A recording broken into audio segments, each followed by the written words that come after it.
Hallo, hallo, herzlich willkommen.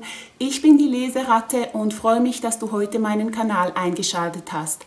Bei mir geht es um Bücher. Das heißt, in jedem Video bespreche ich ein Buch, mache eine Zusammenfassung, stelle die Autorin oder den Autor vor und am Schluss gehen wir in die Diskussion.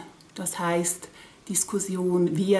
ich gehe in die Diskussion und teile meine persönlichen Eindrücke über den Inhalt mit euch.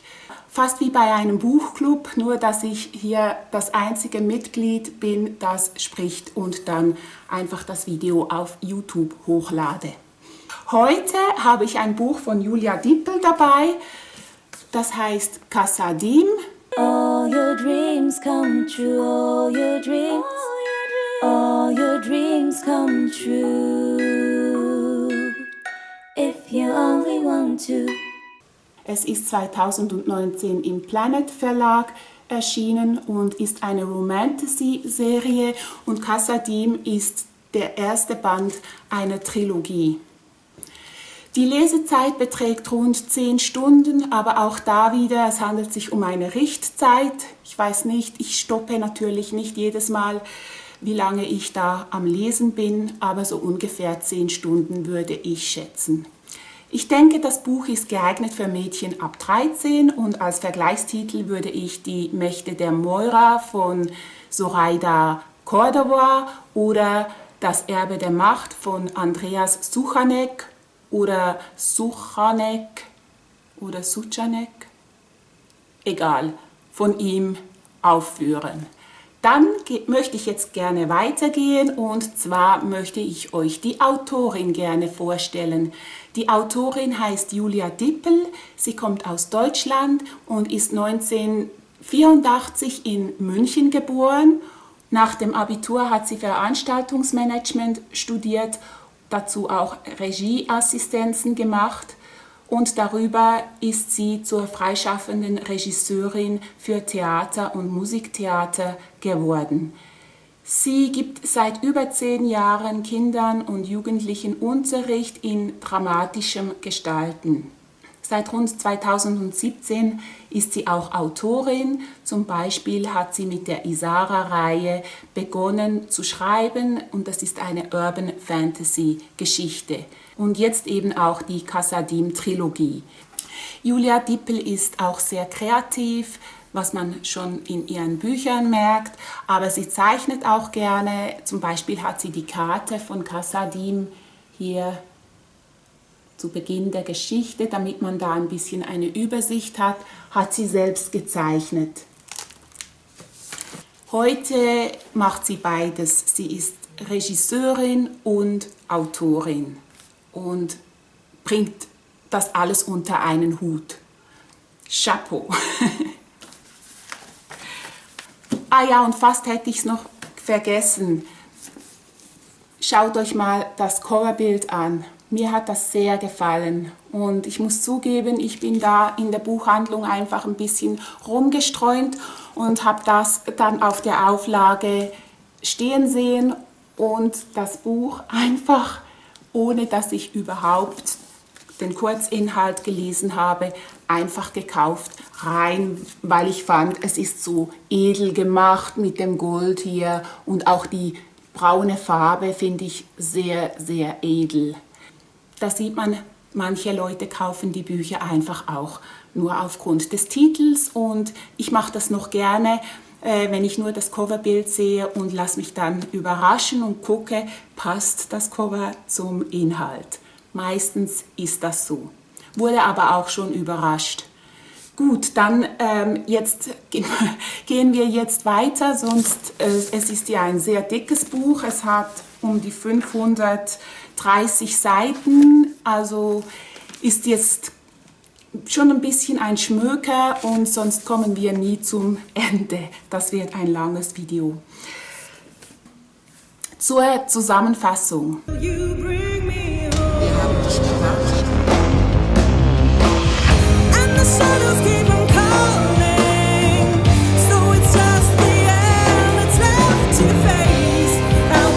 Die Geschichte wird aus der Ich-Perspektive der 16-jährigen Amaya erzählt. Amaya weiß, dass sie anders ist als die Menschen. Zum Beispiel altert sie sehr viel langsamer. Ich sehe aus wie 16, aber ich bin 144. Zu Beginn des Buches sagt sie uns, dass sie gerade zum 8. Mal 16 geworden ist. Also sie wird 1x1, 2x2, 3x3, 4x4 und so weiter. Und aktuell ist sie zum 8. Mal 16-jährig geworden. Dazu ist sie viel kräftiger und sie ist auch viel schneller. Und was ganz besonders ist, sie kennt die Macht der Worte, wie sie es selbst nennt. Das heißt, sie kann Menschen mit ihren Worten und ihrem Willen beeinflussen. Fast so wie die Jedis in Star Wars. Diese Fähigkeiten hat nicht nur Amaya, sondern auch ihre Eltern und ihre 5 Geschwister.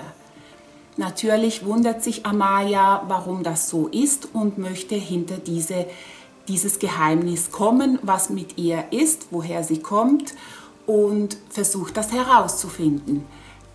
Das geht aber nicht so einfach, denn ihre Eltern tun alles Mögliche, damit das nicht geschieht. Und zwar ziehen sie immer wieder um von einer Stadt oder von einem Land ins nächste, schließen komplett mit dem alten Leben ab. Da gibt es strenge Regeln, die sie einhalten müssen. Sie dürfen keine zu engen Kontakte mit anderen Menschen eingehen. Es gibt extrem gute Vorsichtsmaßnahmen. Das Haus ist abgeschottet, hat Fallen und die Sicherheit wird sehr hoch geschrieben.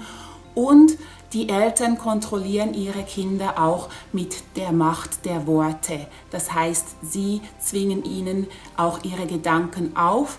Und jedes Mal, wenn das dann geschieht, können sich die Kinder nicht mehr daran erinnern.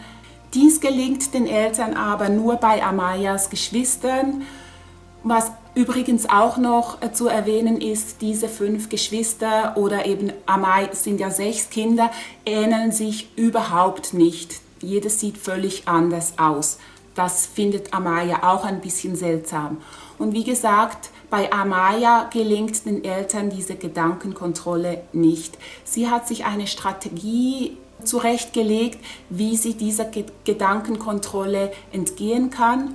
Und sie ist dann auch die einzige der Kinder, die sich daran erinnern mag, was die Eltern verbergen wollten.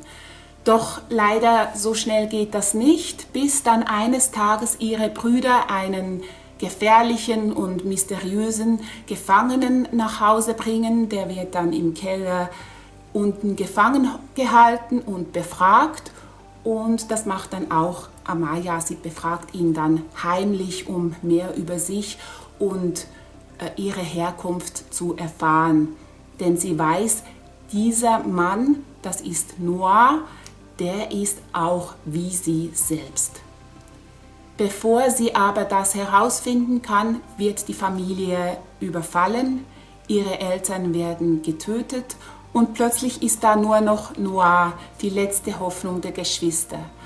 Noah verlässt mit ihnen die Menschenwelt und bringt sie über das Nebelmeer nach Kassadim in das Reich der Toten. Kassadim ist eine Bastion der strengen Ordnung. Sie steht im Gegensatz zum Chaos, das sie umgibt. Und dieses Chaos muss in Schach gehalten werden von den Kassaden.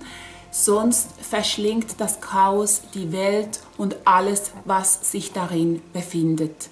Wie schon gesagt, die Kassaden sind die Hüter dieser Ordnung. Sie sind die Wächter der Unterwelt. Und sie richten über die Toten, das heißt, sie bestrafen die bösen Seelen und sie belohnen die guten Seelen oder sie begleiten die Seelen wieder in ein neues Leben. In Kassadim gibt es einen Kaiser und mächtige Fürstenhäuser. Diese Fürstenhäuser sind untereinander zerstritten, wie in jeder guten Geschichte lebt sie auch von Intrigen, die da bestehen. Es gibt lebendige Landschaften in Kassadim, die wechselt von Fürstenreich zu Fürstenreich. Und es gibt exotische und ungewöhnliche Kreaturen, wie zum Beispiel Nox. Das ist ein geflügelter Panther und gleichzeitig ist er der Freund von Noir. Der kann fliegen und man nennt die in Kasadim Shendai. Kasadim mit seiner Ordnung ist unglaublich komplex. Da gibt es eigene Regeln, zum Beispiel man bedankt sich für nichts. Und fast so ein bisschen wie zu der Edwardian Time, der Adel, der hat sich auch für nichts bedankt. Oder für jede Leistung oder jedes Geschenk wird eine Gegenleistung erwartet. Jetzt sind die Kinder in Kasadim und ich möchte jetzt da auch nicht mehr zu viel verraten, sonst ist es schade für die, die das Buch noch lesen wollen. Nur so viel: in Kasadim findet Amaya ihre Antworten und sie verliert ihr Herz. Gut, dann lass uns weitergehen zum Eindruck, den ich von Kasadim jenseits der Goldenen Brücke habe. Die Geschichte beginnt als Urban Fantasy und durch den Wechsel ins Totenreich Kasadim wird es zu einer High Fantasy Geschichte. In Kasadim gibt es nämlich keine moderne Technologie und trotzdem sind die beiden Welten nicht hart voneinander getrennt, sondern sie sind ein bisschen miteinander verwoben, und zwar durch die toten Seelen, die von der Menschenwelt ins Totenreich gehen und zum Teil dann auch wieder zurück. Was mir am besten gefallen hat, ist die wunderbare, mystische, fantastische Welt Kasadim, die ich mir bildlich wahnsinnig gut vorstellen konnte und in die ich richtiggehend eingetaucht bin. Also es ist malerisch beschrieben und ich denke, das kommt daher, dass Julia Dippel eben auch vom Film kommt, dass sie das wirklich toll beschreiben kann. Das ist natürlich auch eine wunderbare, tolle Kulisse für eine Liebesgeschichte. Mir kam da ein bisschen vom Winde verweht in den Sinn mit diesen schönen Bildern im Hintergrund und die beiden Liebenden, die sich da vorne küssen, also diese Kussszene. Schöne Farben, wirklich toll, hat mir gut gefallen. Was mir auch sehr gefallen hat, sind die zahlreichen und originellen Nebencharaktere, die sich da tummeln. Man kann wirklich sagen, die tummeln sich da. Ganz besonders hat mir Mo gefallen, er ist der jüngere Bruder von Amaya. Der sagt nicht viel, geht fast ein bisschen ins Autistische. Und trotzdem sieht er so vieles, was alle anderen nicht sehen, und bringt es dann auch auf den Punkt, wenn er einmal etwas sagt. Er hat mir sehr gefallen. Da gibt es aber auch noch Zoe, das ist Amayas Freundin mit ihrer quirligen und lustigen Art. Der geflügelte Panther Nox, der hat mich auch sehr gefallen, der hat so einen ganz speziellen Humor auch. Oder der waghalsige und crazy Pasch, der jede Herausforderung annimmt und wirklich furchtlos ist. Dann gibt es Rome, einen Freund von Noir, der sehr treu ist. Oder der grimmige Hühne Lord Drokor und noch ganz viele mehr. Wirklich, daher ist das Buch auch so dick. Die müssen alle irgendwo Platz haben, diese Figuren. Und diese Welt, wirklich toll ausgestaltet. Sowieso, ich finde, die Geschichte ist bis auf den Mittelteil, dort ist es ein bisschen abgeflacht, eine temporeiche Geschichte. Sie ist auch einfach erzählt. Ich meine jetzt das in einem positiven Sinne, denn es ist wirklich eine hohe Kunst meiner Meinung nach, gerade wenn die Geschichte so komplex ist, es so zu schreiben, dass man leicht darüber lesen kann, ohne dass man da 1000-mal die Sätze neu lesen muss. Es läuft immer etwas und dann gibt es natürlich die vielen Knister-Liebesszenen zwischen Amaya und Noir. Nach meinem Geschmack vielleicht etwas zu viele, aber ich bin ja auch nicht die Zielgruppe oder die Hauptansprechperson für diese Art von Geschichten. Dann möchte ich auch über die Dinge sprechen, die mir etwas weniger gut gefallen haben, und da gab es leider einige. Wie gesagt, es ist ein subjektiver Eindruck und du seht das vielleicht komplett anders und Dinge, die mir nicht gefallen haben, fandet ihr vielleicht super. Ich fand die Geschichte etwas vorhersehbar und mir haben die Dialoge etwas zu forciert, schlagfertig gewirkt.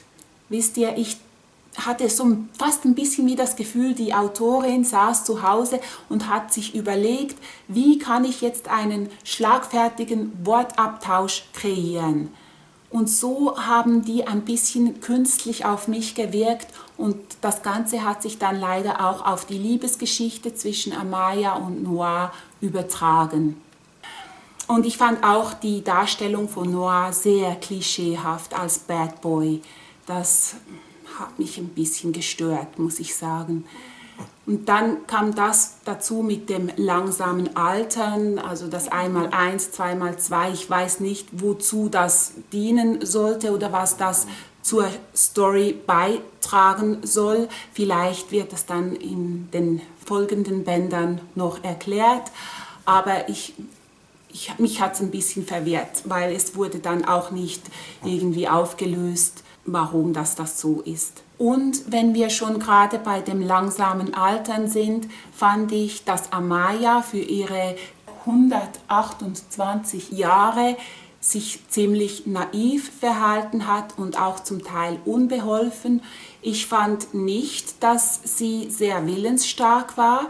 Eigentlich sollte sie ja zu den willensstärksten Kassaden gehören, hat sich dann aber trotzdem rumschubsen lassen in Kassadim wie eine Schachfigur und hat einfach ein bisschen naiv auf mich gewirkt, teilweise. Und dann auch der Schluss, den fand ich ein bisschen chaotisch, der ist ein bisschen im Chaos abgetaucht.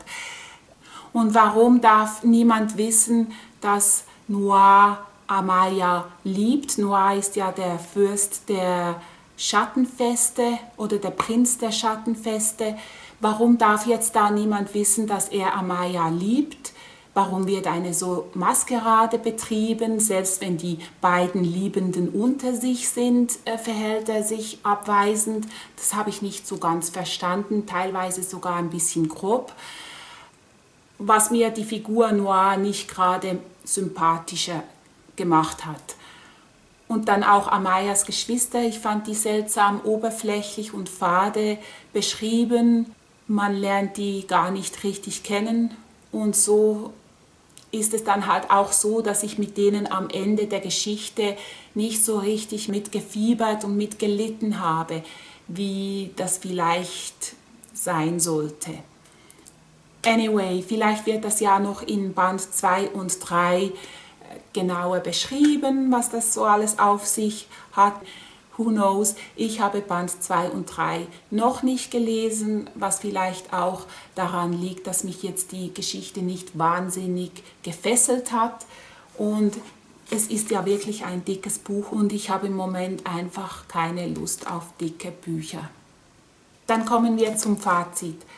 Das Buch hat eine faszinierende Grundidee. Es eignet sich für romantische Vielleserinnen, denn es folgen ja noch 2 weitere Bände. Mehr gibt es, glaube ich, da nicht zu sagen, außer ich hoffe, ich konnte euch ein bisschen einen Eindruck vom Buch vermitteln und natürlich auch, dass euch mein Beitrag gefallen hat. Wenn das so ist, würde ich mich über ein Like freuen und auch wenn ihr den Kanal abonniert und nächstes Mal wieder bei mir zuschaltet.